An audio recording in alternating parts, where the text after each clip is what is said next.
This may look like Redbreast 12, but this is Redbreast 12 Cask Strength. This whiskey is nearly 120 proof, but the big question is it worth it?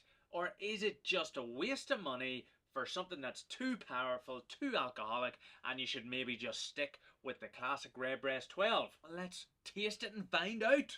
Welcome to the Redbreast Diaries, where I will be looking at one of the most iconic whiskey brands in the world, and definitely in Ireland, Redbreast Irish Whiskey.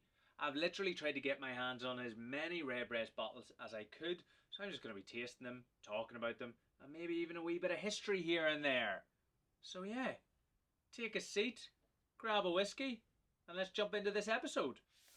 So today I will be looking at Redbreast 12 Cask Strength Edition. And with this, one of the big questions is this just Redbreast 12 with a higher ABV or proof? Like, what's the difference? Like, why even buy this one? Why spend more money on this Redbreast? Now, one of the things you'll notice when you see a bottle of Redbreast 12 Cask Strength is there's a batch number on it, and each one of those batches will actually change in the ABV. So the one that I am trying today is B2/19, so this was batch 2 from 2019, and this is coming in at 55.8% ABV, which is 111.6 proof. So this is spicy. Just look at that bottle, loads of information on that, and you can just see there that the Robin Redbreast is in flight. Also on the label is some key information when jumping into this bottle of whiskey. It says Redbreast, which is the brand name. Then underneath that, it says single pot still. Now, to be a single pot still Irish whiskey, you have to be made in one single distillery, which in this case is the Middleton Distillery down in County Cork. And then pot still means that it's made with malted barley and unmalted barley. So it's a bit unique there, right? So there's different flavours that'll bring.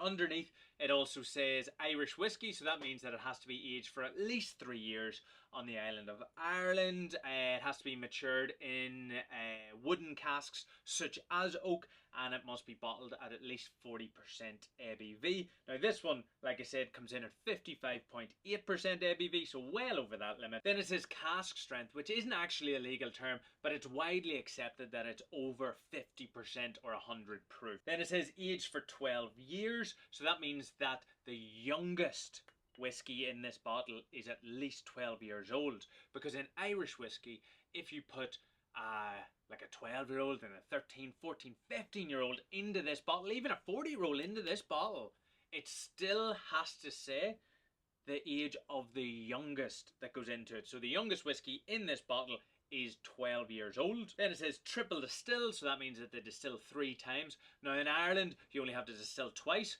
but they have chosen to distill a 3rd time. And then it says matured in the finest oak casks, which obviously we know you have to do. And Redbreast famously mature in ex-bourbon and sherry butts. And then there's actually loads of information on the back of the box as well. And this wee line says, the cask strength expression gives a glimpse of Redbreast 12 in its natural, full flavoured taste. That sounds good. But one of my big questions with this will be, is it too powerful? So let's just give it a taste and find out. Whoa, straight off the nose, I just went far too quick into that. That is just roaring with flavour. Woo, woo. Let's give this one another go.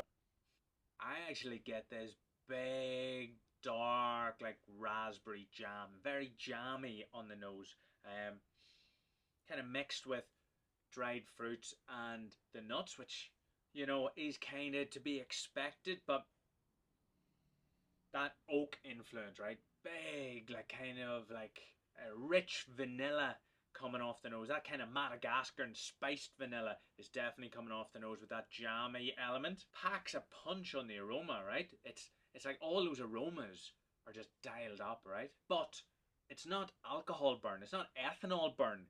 It's actually quite warming. So, you know, it still smells amazing. So let's give it a wee sip.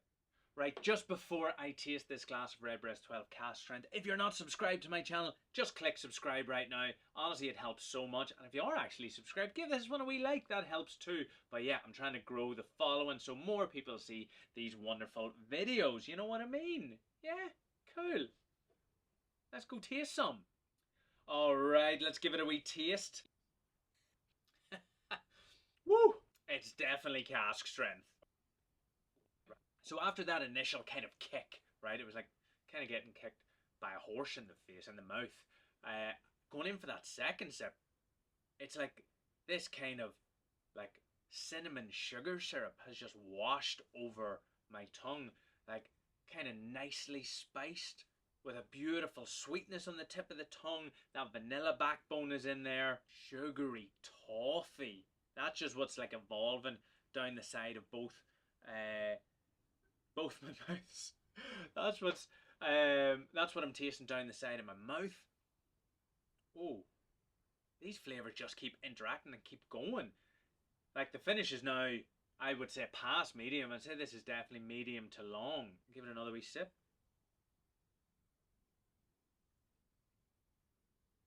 Oh yeah, it just keeps opening up. It keeps evolving sip after sip. I definitely get like a red berry, like a nutty red berry there. Yeah, and that complements that jammy note I was talking about on the aroma. But this flavor is unbelievable, and that oak vanilla is just the bedrock of all of this flavor. And that fudgy note is there again. This is definitely given that creamy texture that Redbreast single pot still is known for. It's given some of those flavors as well that we would expect.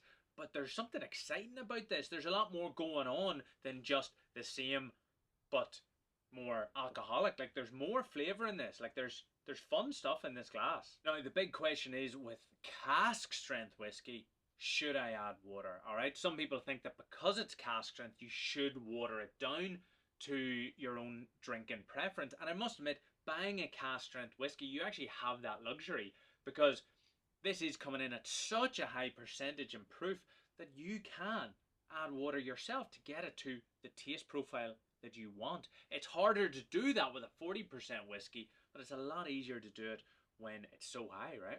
So I'm going to add some water into this whiskey and see if it changes any of the flavour. You can just see, look, it's actually starting to get a bit cloudy there. You can see the water and the whiskey sort of clash together. They haven't fully mixed. It looks like kind of sugar and water mixing together. Sometimes people ask like, how much water should you add? Honestly, less is more, because you can't take the water out once you put it in. Alright, so if you just put a little drop of water, cool. Maybe you're like, oh, it's still too strong, then add a bit more. Don't put too much in straight away, otherwise you've just got watered down whiskey, which no one enjoys ever. Give it a wee swirl all around there. Okay, yeah, the nose is definitely more vanilla, bourbon cask, oaky forward. Still some of that spice though, I like that. Even though I've added a bit of water, some of those bacon spices, like that cinnamon, is just absolutely popping. But that big jammy note, it's not really there. Yeah, I've kind of lost that bit, but it still smells amazing. But it definitely feels like it's lost some of that complexity on the aroma. Okay, yeah, so it's definitely sweet on the palate now. Very, very much that sweet heavy. Not as much as the cinnamon on the palate. That black white pepper is bouncing across the tongue. Maybe more vanilla than toffee along the sides of the mouth, which is good. I like it. Definitely do like it. And then that finish as it's going along definitely is shorter. It doesn't feel like it's got as much intensity of flavours coming out, but still nice. Yeah, for sure. Would I add water to this whiskey again? No, I don't think I would. I think I liked it at that cask strength level. Yeah, I think I really actually enjoyed it at cask strength. Took the first sip to get into it, but then after that it was evolving, whereas I'm not sure this will do the same flavour wise. But if you like it with water, rock and roll. Maybe you do. Do you? Do you prefer it with water? Let me know. Maybe you prefer it with ice. Let me know in the comments. So Redbreast 12 cask strength, kind of in my opinion, it's like hearing your favourite song just through a really high quality speaker. You know what I mean? But the big question with this whiskey is it worth that extra bit of your money? Is it better than Redbreast 12? Like, what does the cask strength bring to the table? We're talking about $20 more, right? So this is definitely up there with some of those more premium Irish whiskies on the market. And you maybe already love Redbreast 12, so why spend the extra bit on the cask strength? Is it worth it? Personally, I think you're actually getting way more whiskey in this bottle. Alright, I think you're getting more flavour, you're getting more complexity, you're getting a longer, deeper, richer finish with this one. And yeah, it probably is worth that little bump in price as well. Especially if you've already been drinking Redbreast 12 for like a while now. Like not as in like all day, but like, you know, periodically through your adult life. This could be quite a nice one to just drop in so you can kind of compare them and just see where those flavors go to. But this whiskey is not for beginners, right? If you are new to Irish whiskey, if you're new to whiskey and you start drinking this one, it might scare you off. It might just be a bit too, like, I don't know, rambunctious of a whiskey. It might just be too powerful. Maybe I'm wrong, but it kind of does flare up a fair bit. But if you've been drinking whiskey for a while, this could be quite a nice little stepping stone into something a bit more flavourful, you know? Yeah, now that's that. Redbreast 12 Cask Strength definitely doesn't mess around. It's bold, it's deep, it's full of flavour. Actually, right, Redbreast 12 Cask Strength is like that person who doesn't really speak too often, but when they do, they've got something great to say. That's exactly what I think this whiskey reminds me of. Maybe one of you watching this has far more experience with Redbreast Cask Strength than me, and you've tried multiple batches at multiple ABVs, and you actually think that one batch at one ABV is actually the best, the one batch to rule them all. If so, do let me know and I'll go try and hunt out that wonderful batch and ABV. But in the meantime, if you're enjoying this Redbreast Diaries series, or you enjoyed this video, go back, watch the Redbreast 12 one maybe, or stay tuned for the next one in the next coming week, which is on Redbreast 15. Yeah, that's right, there's a 15-year-old whiskey. And is that better than the Cask Strength, the original? Who knows? Just stay tuned to find out. But yeah, here, have a good one. Cheers, thanks for watching. Sláinte. Woohoo! Yes! I love this. This is a great whiskey.